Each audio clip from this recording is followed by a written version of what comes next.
Hello students, welcome to Digital Learning, Department of Collegiate Education. I am Mallikarjun, Assistant Professor, Department of Commerce. In today's session, we will see the various definitions which are used in Consumer Protection Act 1986. ಈ ಒಂದು topic ನಾವು B B ಎಮ್ನ third ಸೆಮಿಸ್ಟರ್ನಲ್ಲಿರುವಂತಹ business law ಸಬ್ಜೆಕ್ಟಲ್ಲಿ ನೋಡ್ತೀವಿ. So what are the things today we will cover? Let's C.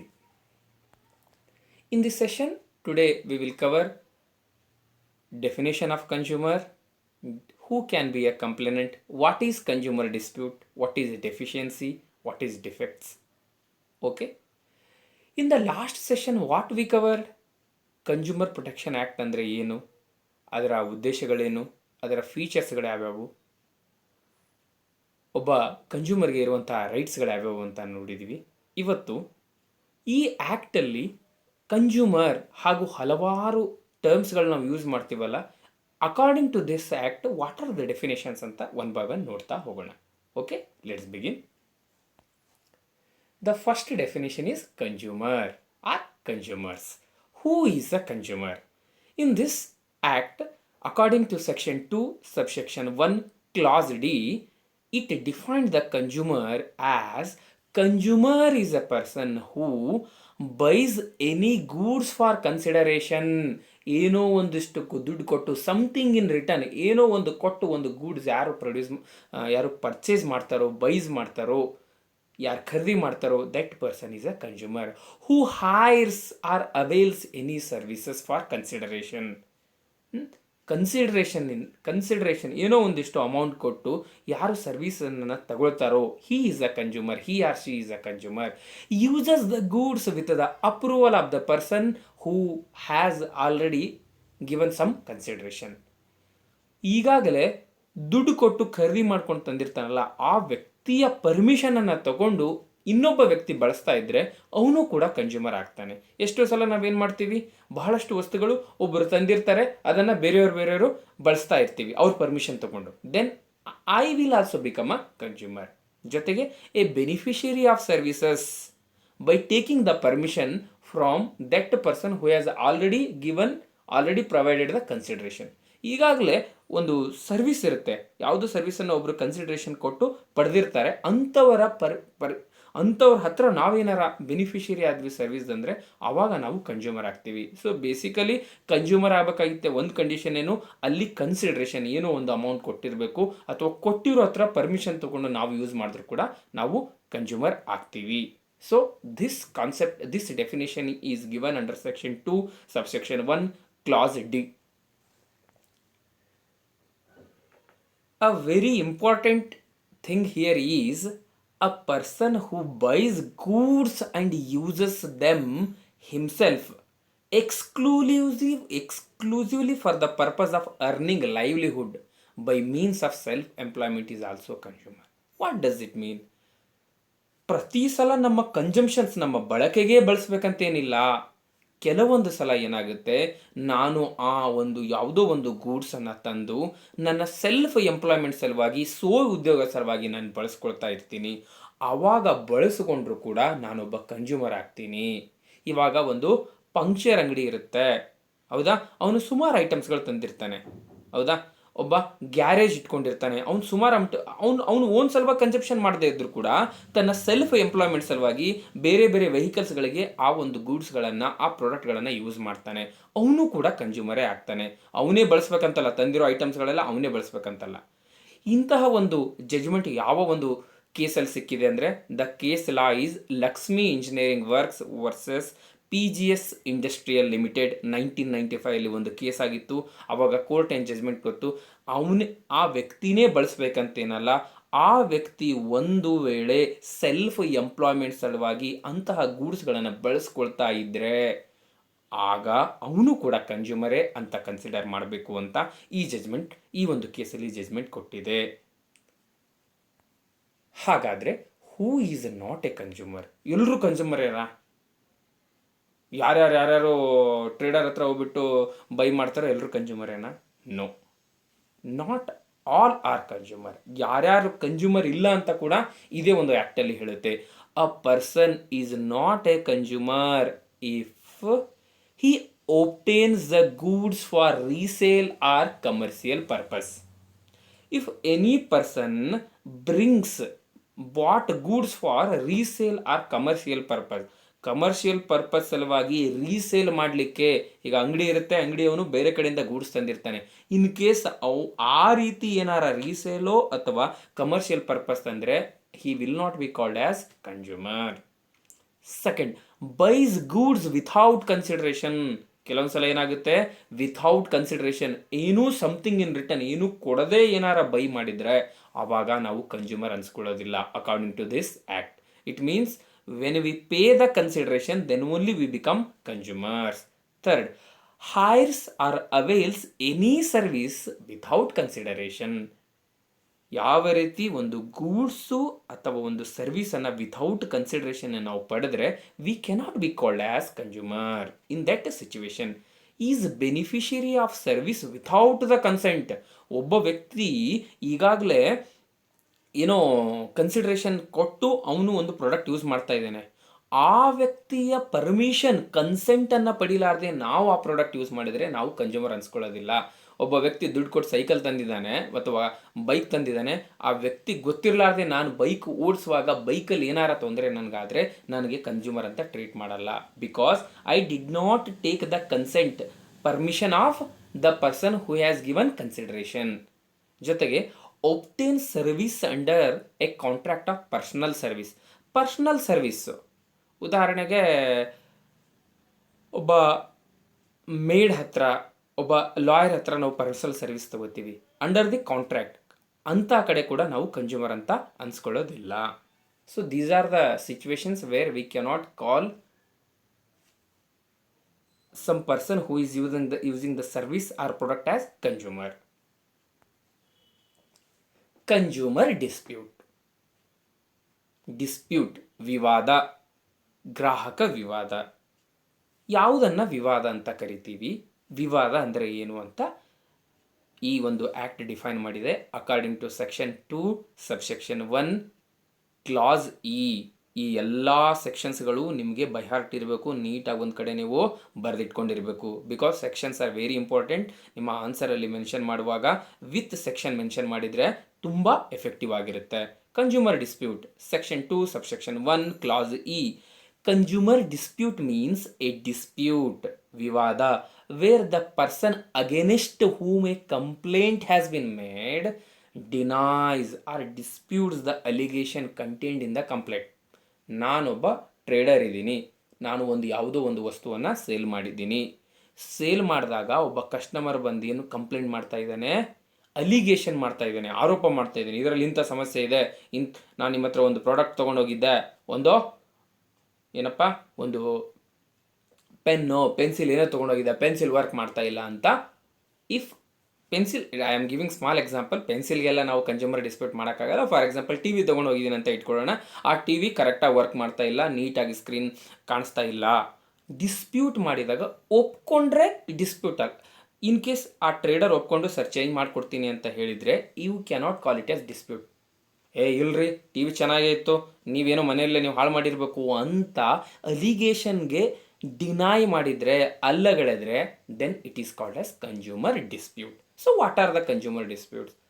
We can give example of disconnection of telephone, disconnection of current connection, service ಕೊಡ್ತೀನಿ ಅಂತ ಹೇಳಿದ್ರು, KEB ಅವರು ಕರೆಕ್ಟಾಗಿ ಸರ್ವಿಸ್ ಕೊಡಲಿಲ್ಲ.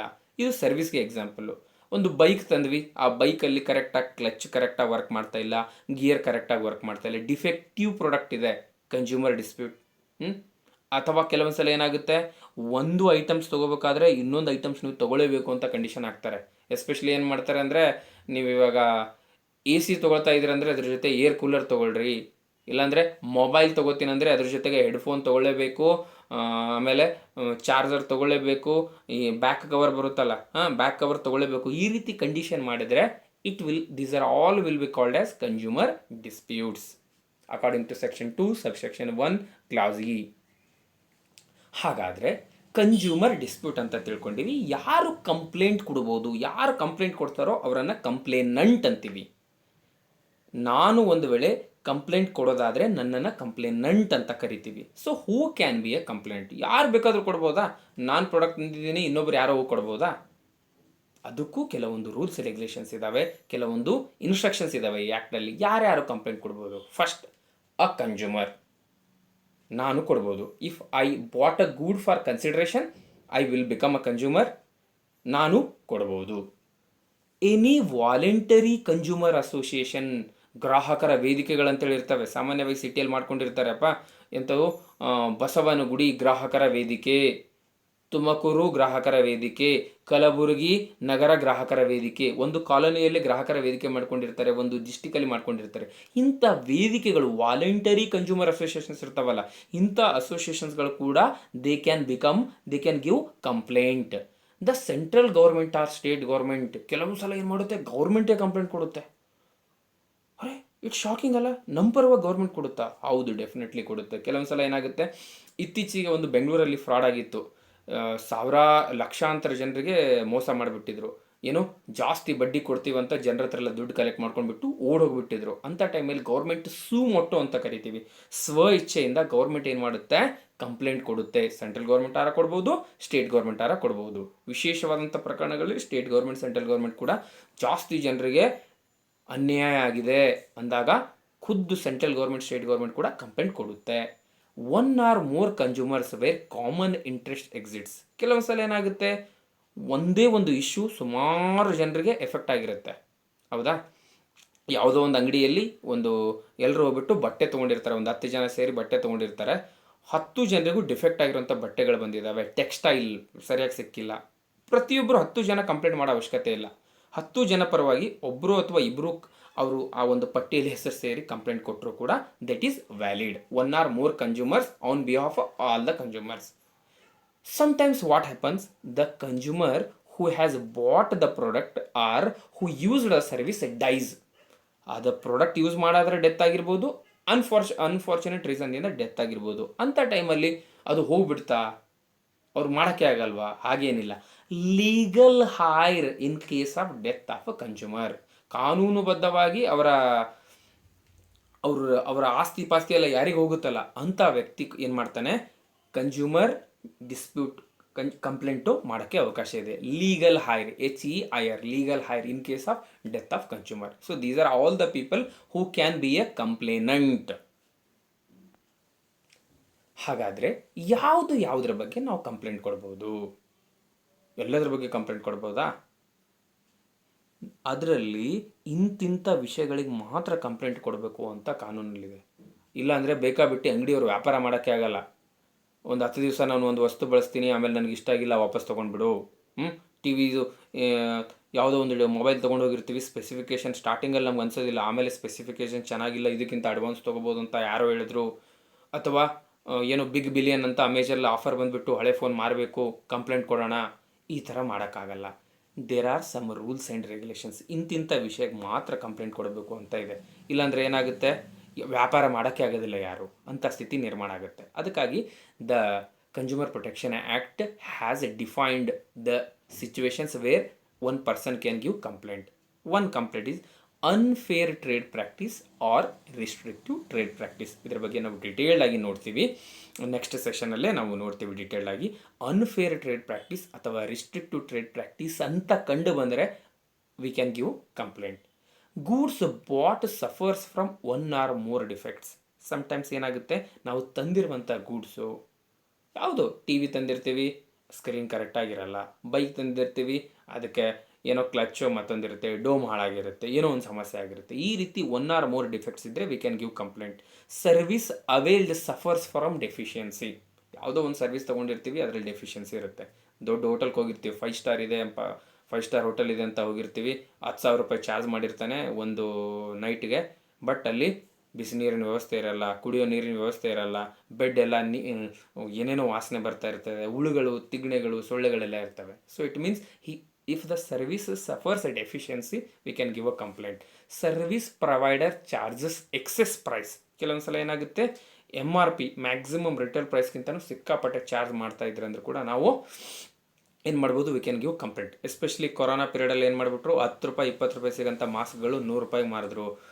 ಆಮೇಲೆ ಪ್ರಾಡಕ್ಟ್ಗಳು ಸ್ಯಾನಿಟೈಸರ್ಗಳು 20-30 ರೂಪಾಯಿ ಸಿಗೋ 50 ರೂಪಾಯಿ 100 ರೂಪಾಯಿ ಮಾರಿದ್ರು. It's nothing but it's like unfair trade practice, restrictive trade practice. So ಈ ರೀತಿ ಎಕ್ಸೆಸ್ ಪ್ರೈಸನ್ನು ಚಾರ್ಜ್ ಮಾಡಿದ್ರು ಕೂಡ ವಿ ಕ್ಯಾನ್ ಗಿವ್ ಕಂಪ್ಲೇಂಟ್. ಜೊತೆಗೆ goods which will be hazardous to life and property. ನಿಮ್ಗೆ ಅನಿಸ್ತು ಯಾವುದೋ ಒಂದು ಪ್ರಾಡಕ್ಟ್ ಇದೆ, ಅದರಿಂದ ಲೈಫಿಗೆ ಹಾನಿ ಆಗೋಂಥ ಚಾನ್ಸಸ್ ಇದೆ ಅಂಥ ಒಂದು ಪ್ರಾಡಕ್ಟ್ ಅವ್ನು ಕೊಟ್ಬಿಟ್ಟಿದ್ದಾರೆ, ಅಥವಾ ನನ್ನ ಪ್ರಾಪರ್ಟಿಗೆ ಹಾನಿಯಾಗಂಥ ಚಾನ್ಸಸ್ ಇದೆ ಅಂದರೆ ಅಂತಹ ಪ್ರಾಡಕ್ಟ್ ಇದ್ದರೆ ಅಂತಹ ಗೂಡ್ಸ್ ಅಗೇನೆಸ್ಟ್ ಕೂಡ ಕಂಪ್ಲೇಂಟ್ ಮಾಡ್ಬೋದು. ಸೊ ವಿಶೇಷವಾಗಿ ಕೆಲವೊಂದು ವಿಶೇಷವಾಗಿ ಈ ಮಾತ್ರೆಗಳು ಅಂಥವೆಲ್ಲ ಹೆಂಗಿರ್ತವೆ, ಎಕ್ಸ್ಪೈರ್ ಆಗಿರುವಂಥ ಮಾತ್ರೆಗಳು ಏನಾರ ಇದ್ದರೆ ಇಡೀ ನಮ್ಮ ಲೈಫಿಗೆ ಥ್ರೆಟ್ ಆಗೋಂಥ ಚಾನ್ಸಸ್ ಇರುತ್ತೆ. ಅಂತಹ ಸಂದರ್ಭದಲ್ಲಿ ಅವು ಹಜಾರ್ಡಸ್, ಹಾನಿಕಾರಕ ನಮ್ಮ ಲೈಫ್ ಆಗೋಂಥ, ಕೆಲವೊಂದು ಸಲ ಪ್ರಾಪರ್ಟಿಗೂ ಹಾನಿ ಆಗೋಂಥವು ಇರ್ತವೆ. ಯಾವುದೋ ಒಂದು ಕೆಮಿಕಲ್, ಈಗ ಫ್ಯಾಕ್ಟ್ರಿಗಳೆಲ್ಲ ಕೆಮಿಕಲ್ ಯೂಸ್ ಮಾಡ್ತಾ ಇರ್ತಾರೆ, ಅದರಲ್ಲಿ ಏನಾರ ಲೀಕೇಜ್ ಇದ್ದರೆ ಇಡೀ ಕಂಪ್ನಿಯಲ್ಲಿ ಸೋರ್ಬಿಟ್ಟು ಇಡೀ ಕಂಪ್ನಿಗೆ ಬೆಂಕಿ ತಗಲೋದು, ಮತ್ತೊಂದಾಗ್ಬಿಟ್ಟು ಇಡೀ ಪ್ರಾಪರ್ಟಿ ಹಾಳಾಗೋ ಚಾನ್ಸ್ ಇರುತ್ತೆ. ಸೊ ಅಂತಹ ಹಜಾರ್ಡಸ್ ಗೂಡ್ಸ್ಗಳು ಏನಾರ ಇದ್ದರೆ ಅವುಗಳ ಅಗೇನೆಸ್ಟ್ ಕೂಡ ನಾವು ಕಂಪ್ಲೇಂಟ್ ಕೊಡ್ಬೋದು. So these are the situations where a complainant can give complaint to consumer dispute redressal ಏಜೆನ್ಸೀಸ್ಗಳಿಗೆ ನಾವು ಕಂಪ್ಲೇಂಟ್ ಕೊಡ್ಬೋದು. The next definition is a defect. According to section 2, subsection 1, clause F, defect means any fault, imperfection or shortcoming in the quantity, quality, purity and potency in the nature and performance of contract which are required to be maintained under any law for the time being in force under by contract express or implied. Defect ಅಂದರೆ ಏನೋ ಒಂದು ಕುಂದುಕೊರತೆ. ನಾವು defect ಅನ್ನೋದನ್ನು goods ಬಳಸುವಾಗ ಬಳಸ್ತೀವಿ, deficiency ಅನ್ನೋದನ್ನು service ಬಳಸುವಾಗ ಬಳಸ್ತೀವಿ. So both defect and deficiency almost same, they gives the same meaning. Defect ಅಂದರೆ ಏನೋ ಒಂದು ಕುಂದುಕೊರತೆ. ಏನು ಕುಂದುಕೊರತೆ? ಏನೋ ಒಂದು ಫಾಲ್ಟ್ ಇರ್ಬೋದು, ಇಂಪರ್ಫೆಕ್ಷನ್ ಇರ್ಬೋದು. ಯಾವುದೋ ಒಂದು ಮೊಬೈಲ್ ತೊಗೊಂಡಿರ್ತೀರಿ, ಅದರಲ್ಲಿ ಚಾರ್ಜರ್ ಕನೆಕ್ಟ್ ಮಾಡೋಕ್ಕೆ ಅಲ್ಲಿ ಹೋಲ್ ಇರುತ್ತಲ್ಲ, ಸ್ಲಾಟಲ್ಲಿ ಚಾರ್ಜರ್ ಕನೆಕ್ಟ್ ಮಾಡೋಕ್ಕೆ ಆಗ್ತಾಯಿಲ್ಲ, ಇಂಪರ್ಫೆಕ್ಷನ್ ಆಗ್ತಾಯಿದೆ. ಶಾರ್ಟ್ ಕಮ್ಮಿಂಗ್ ಯಾವುದರಲ್ಲಿ? ಕ್ವಾಂಟಿಟಿಯಲ್ಲಿರ್ಬೋದು, ಕ್ವಾಲಿಟಿಯಲ್ಲಿರ್ಬೋದು, ಅಥವಾ ಅದರ ಪ್ಯೂರಿಟಿಯಲ್ಲಿರ್ಬೋದು, ಅಥವಾ ಅದರ ಪೊಟೆನ್ಸಿಯಲ್ಲು, ಅದು ಕೆಲಸ ಮಾಡುವಂಥ ರೀತಿಯಲ್ಲಿ ಇರ್ಬೋದು. ಈ ರೀತಿ ಯಾವುದೇ ಒಂದು ಕೊರತೆ ಇದ್ದಾಗ we call it as defect. ಆ ರೀತಿ ಸುಮಾರು ಡಿಫೆಕ್ಟ್ಗಳನ್ನ ನೋಡ್ತೀವಿ. ಹೆಡ್ಫೋನ್ ತೊಗೊಂಡಿರ್ತೀರಿ, ಸೌಂಡ್ ಬರ್ತಾ ಇರಲ್ಲ. ಚಾರ್ಜರ್ ತೊಗೊಂಡಿರ್ತೀವಿ, ಕರೆಕ್ಟಾಗಿ ಕನೆಕ್ಟ್ ಆಗ್ತಾ ಇರಲ್ಲ. ಕೆಲವೊಂದು ಸಲ ಸಿಕ್ಕಾಪಟ್ಟೆ ಮೊಬೈಲ್ ಹೀಟ್ ಆಗ್ತಾ ಇರುತ್ತೆ. ಒಂದು ಮೊಬೈಲ್ ಎಕ್ಸಾಂಪಲ್ಲೇ ತೊಗೊಳ್ಳೋದಾದರೆ ಅದಕ್ಕೆ ಅರ್ಧ ಗಂಟೆ 1 ಗಂಟೆಗೆ ಬ್ಯಾಟ್ರಿ ಹೋಗೋವಂಥದ್ದು, ಸುಮಾರು 10-12 ಗಂಟೆ ಚಾರ್ಜ್ ಮಾಡೋಕ್ಕೆ ಟೈಮ್ ತೊಗೊಳ್ಳೋವಂಥದ್ದು. ಈ ರೀತಿ ಡಿಫೆಕ್ಟ್ಗಳೆಲ್ಲ ಇದ್ದಾಗ, ಈ ರೀತಿ ತೊಂದರೆಗಳಿದ್ದಾಗ these are all called as defect. Defect ಯಾವುದಾದ್ರೂ ಇರ್ಬೋದು, any fault, any imperfection, any shortcomings. ಯಾವುದರಲ್ಲಿ? ಕ್ವಾಂಟಿಟಿ ಎಲ್ಲಾರ ಇರ್ಬೋದು. 10 kg ಅಂದ್ಕೊಂಡು ಹೋಗಿರ್ತೀರಿ, ಮನೆ ನೋಡೋಷ್ಟರಲ್ಲಿ 8 kgನೇ ಇರುತ್ತೆ. ಯಾವುದೋ ಒಂದು ದಿನಸಿ ಅಂಗಡಿ ಹೋಗಿರ್ತೀರಿ. ಕ್ವಾಲಿಟಿಯಲ್ಲಿರ್ಬೋದು, ಒಳ್ಳೆ ಅಕ್ಕಿ ಅಂತ ತೊಗೊಂಡು ಹೋಗಿರ್ತೀರಿ, ನೋಡಿದ್ರೆ ಒಳಗೆಲ್ಲ ಹುಳುಗಳೆಲ್ಲ ಇದ್ಬಿಡ್ತವೆ. ಪ್ಯೂರಿಟಿಯಲ್ಲಿ, ಶುದ್ಧತೆಯಲ್ಲಿ, ಈ ತುಪ್ಪ ಎಣ್ಣೆ ಅಂತ ತೊಗೊಂಡು ಹೋದಾಗ ಅಂಥ ಕಡೆ ಪ್ಯೂರಿಟಿ, ಪೊಟೆನ್ಸಿ, ನಾವು ಏನು ಅಂದ್ಕೊಂಡಿರ್ತೀರೋ ಆ ರೀತಿಯಾದ ಕೆಲಸ ಮಾಡದೇ ಇರ್ಬೋದು ಆ ಒಂದು ಗೂಡ್ಸು. ಸೊ ಇವು ಎಲ್ಲವೂ ಇದ್ದಾಗ ಇವನ್ನು ನಾವು ಡಿಫೆಕ್ಟ್ ಅಂತ ಕರಿತೀವಿ. Okay, next deficiency. This definition is defined under section 2, subsection 1 G. It means any fault, imperfection, shortcoming or inadequacy in the quality, nature and manner of performance which is required to be maintained under any law for the time being in force. ಆ ಒಂದು ಟೈಮಲ್ಲಿ ಇರುವಂತಹ ಕಾನೂನಿಗೆ ಅನುಗುಣವಾಗಿ ಅಥವಾ ಮಾರ್ಕೆಟ್ನ expectation ಅನುಗುಣವಾಗಿ ಅದರ quality, ಅದರ ನೇಚರು ಮತ್ತು ಅದರ ಪರ್ಫಾರ್ಮೆನ್ಸ್ ಇರಬೇಕು. ಸರ್ವಿಸಸ್ ಸಂಬಂಧಪಟ್ಟಂಗೆ ಯಾವುದೇ ಇರ್ಬೋದು. ಹೌದಾ, ನಾನು ಇವಾಗ ಹೋಟೆಲ್ ಎಕ್ಸಾಂಪಲೇ ಕೊಟ್ಟೆ. ಹೋಟೆಲ್ ಅಂದಾಗ ಒಂದು 3 ಸ್ಟಾರ್ ಹೋಟೆಲ್ ಇದೆ, 2 ಸ್ಟಾರ್ ಹೋಟೆಲ್ ಇದೆ ಅಂದರೆ ಆ ಒಂದು ಮಾರ್ಕೆಟಲ್ಲಿ ಅವೈಲೇಬಲ್ ಇರುವಂಥ ಸರ್ವಿಸ್ಗೆ ಅನುಗುಣವಾಗಿ ಅದರ ಕ್ವಾಲಿಟಿ ಮತ್ತು ಮ್ಯಾನರ್ ಆಫ್ ಪರ್ಫಾರ್ಮೆನ್ಸ್ ಇರಬೇಕು. 3 ಸ್ಟಾರ್ ಹೋಟೆಲ್ ಅಂತೇಳಿ 1 ಸ್ಟಾರ್ ಹೋಟೆಲ್ನ ಒಂದು ಸವಲತ್ತುಗಳು ಕೊಟ್ಟಿದ್ದರೆ ಅದು ಡೆಫಿಷಿಯನ್ಸಿ ಅನ್ಸ್ಕೊಳ್ಳುತ್ತೆ. ಈಗ ಟ್ರೈನಲ್ಲಿ ಈಗ 3rd AC, 2nd AC, 1st AC ಅಂತೆಲ್ಲ ಇರ್ತವೆ. 3rd AC ಅಂದಾಗ 3rd ACಗೆ ಆದಂಥ ಕೆಲವೊಂದು ಫೀಚರ್ಸ್ ಇದೆ. 1st AC ಅಂತಂದಾಗ ಸಪ್ರೇಟಾಗಿ ಅವರಿಗೆ ಹೊದಿಕೆ ಕೊಡ್ತಾ, ಇವು ಬೆಡ್ ಶೀಟ್ಸ್ ಎಲ್ಲ ಕೊಟ್ಟಿರ್ತಾರೆ, ಟೈಮ್ ಟು ಟೈಮ್ ಊಟದ ವ್ಯವಸ್ಥೆ ಕೊಟ್ಟಿರ್ತಾರೆ. ಹೌದಾ, ಅವರಿಗೆ ಕ್ಲೋಸ್ಡ್ ರೂಮ್ ಕೊಟ್ಟಿರ್ತಾರೆ. ಇನ್ ಕೇಸ್ ಅಂಥ ಫೆಸಿಲಿಟಿಗಳಿರಲಿಲ್ಲ, ಅಲ್ಲಿ ತಿಗಣೆ ಸಮಸ್ಯೆ ಇತ್ತು ಅಥವಾ ಅವರಿಗೆ ಆ ಪ್ರೈವೇಸಿ ಅನ್ನೋದು ಇರಲಿಲ್ಲ ಅಂತಂದಾಗ ಅದು ಏನು ಅನ್ಸ್ಕೊಳ್ಳುತ್ತೆ, ಡೆಫಿಷಿಯನ್ಸಿ ಅನ್ಸ್ಕೊಳ್ಳುತ್ತೆ. ಸೊ ಸರ್ವಿಸಸಲ್ಲಿ ಸುಮಾರು ಸಲ ಹೇಳಿದ್ದೇ ಒಂದಾಗುತ್ತೆ, ಕೊಡೋದೇ ಒಂದಾಗುತ್ತೆ. ಈ ರೀತಿ ಕ್ವಾಲಿಟಿಯಲ್ಲಿ, ನೇಚರಲ್ಲಿ ಅಥವಾ ಮ್ಯಾನರ್ ಆಫ್ ಪರ್ಫಾರ್ಮೆನ್ಸಲ್ಲಿ ಫಾಲ್ಟ್ ಇತ್ತು, ಇಂಪರ್ಫೆಕ್ಷನ್ ಇತ್ತು ಅಥವಾ ಶಾರ್ಟ್ ಕಮಿಂಗ್ ಏನಾರ ಕೊರತೆ ಇದ್ದರೆ ಅದನ್ನು ನಾವು ಡೆಫಿಷಿಯನ್ಸಿ ಅಂತ ಹೇಳ್ತೀವಿ. ಡಿಯರ್ ಸ್ಟೂಡೆಂಟ್ಸ್, ಇದುವರೆಗೆ ನಾವು ವೇರಿಯಸ್ ಡೆಫಿನೇಷನ್ಸ್, ಇಂಪಾರ್ಟೆಂಟ್ ಡೆಫಿನೇಷನ್ಸ್ ಇನ್ ಕನ್ಸ್ಯೂಮರ್ ಪ್ರೊಟೆಕ್ಷನ್ ಆ್ಯಕ್ಟ್ ಯಾವ್ಯಾವ ಇದ್ದಾವೆ ಅಂತ ನೋಡಿದ್ದೀವಿ. ಕನ್ಸ್ಯೂಮರ್ ಅಂದರೆ ಏನು, ಹೂ is not a consumer, what is deficiency, what is defect, who can, what is ಯಾವುದರ ಬಗ್ಗೆ ನಾವು ಕಂಪ್ಲೇಂಟ್ ಕೊಡಬೇಕು, ಹೂ can be a complainant, consumer dispute ಅಂದರೆ ಏನು, ಇಂತಹ ಈ ಒಂದು ಕನ್ಸ್ಯೂಮರ್ ಪ್ರೊಟೆಕ್ಷನ್ ಆ್ಯಕ್ಟಲ್ಲಿ ಬಳಸುವಂಥ ಇಂಪಾರ್ಟೆಂಟ್ ಡೆಫಿನೇಷನ್ಸ್ಗಳನ್ನು ಡೀಟೇಲ್ಡಾಗಿ ನೋಡಿದ್ದೀವಿ. ಇವುಗಳ ಬಗ್ಗೆ ಹೆಚ್ಚಿನ ಮಾಹಿತಿ ಬೇಕಾಗಿತ್ತಂದರೆ ರೆಫರೆನ್ಸ್ ಸಲುವಾಗಿ ನಾನು ಬುಕ್ಗಳನ್ನು ಇಲ್ಲಿ ನೀಡಿದ್ದೀನಿ, ಜೊತೆಗೆ ಲಿಂಕ್ಸ್ ಕೂಡ ಇಲ್ಲಿದೆ.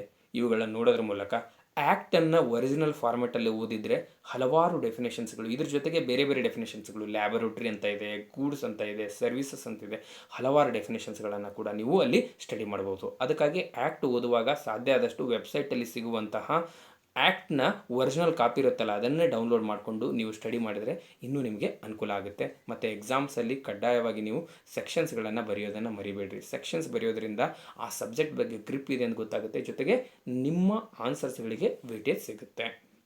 ಐ ಹೋಪ್ ಈ ಒಂದು ಸೆಷನಲ್ಲಿ ನಿಮಗೆ ವಿವಿಧ ಡೆಫಿನೇಷನ್ಸ್ಗಳ ಕಾನ್ಸೆಪ್ಟ್ ಆಗ್ತಾ ಇತ್ತು ಅಂತ ಭಾವಿಸಿದ್ದೀನಿ. ವಿಡಿಯೋ ಕೇಳಿದಂತಹ ತಮಗೆಲ್ಲರಿಗೂ ಧನ್ಯವಾದಗಳು. ಮುಂದಿನ ಒಂದು ಸೆಷನಲ್ಲಿ ಅನ್ಫೇರ್ ಟ್ರೇಡ್ ಪ್ರಾಕ್ಟೀಸ್ ಅಂದರೆ ಏನು, ರಿಸ್ಟ್ರಿಕ್ಟಿವ್ ಟ್ರೇಡ್ ಪ್ರಾಕ್ಟೀಸಸ್ ಅಂದರೆ ಏನು ಅನ್ನೋದನ್ನು ಡೀಟೇಲ್ಡಾಗಿ ನೋಡೋಣ. ತಮಗೆಲ್ಲರಿಗೂ ಧನ್ಯವಾದಗಳು.